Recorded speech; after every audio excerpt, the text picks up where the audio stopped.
Komisaun F Parlamentu Nasional husu Ministério Saúde atau atensaun ba manutensaun kareta multifunsaun.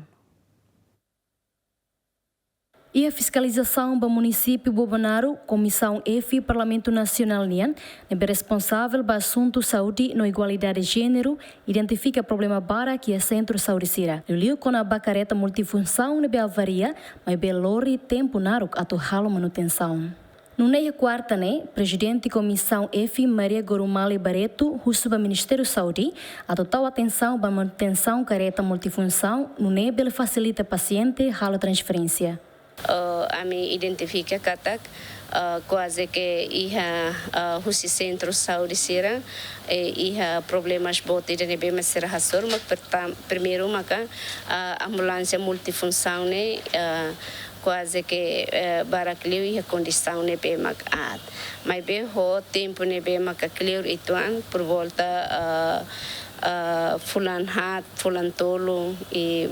balu fulan ida idene ami hare katak assunto sidene bem mak sério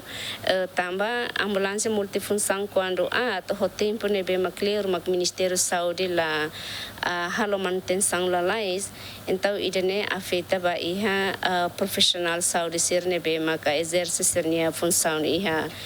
centro saúde sira no mos ba iha hospital referral sira hoto o posto saúde e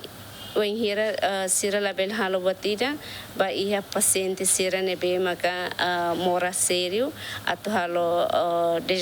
transfere ma iha centro saúde transfere ma iha hospital referral bele hetan dificuldades ba paciente sira nenia vida idane maka assunto de sério e urgentemente husu ba senhora ministra atau tal seriedade ba iha manutenção ba ambulância multifunção sira. Dadau kareta multifunção hamutuk atus ida makhalo hela operasional e a centro saúde hitunulo resin ruasira e harailarang inclui município Bobonaro. Mas be kareta hirak balu condição la diakona. Equipa cobertura GMN.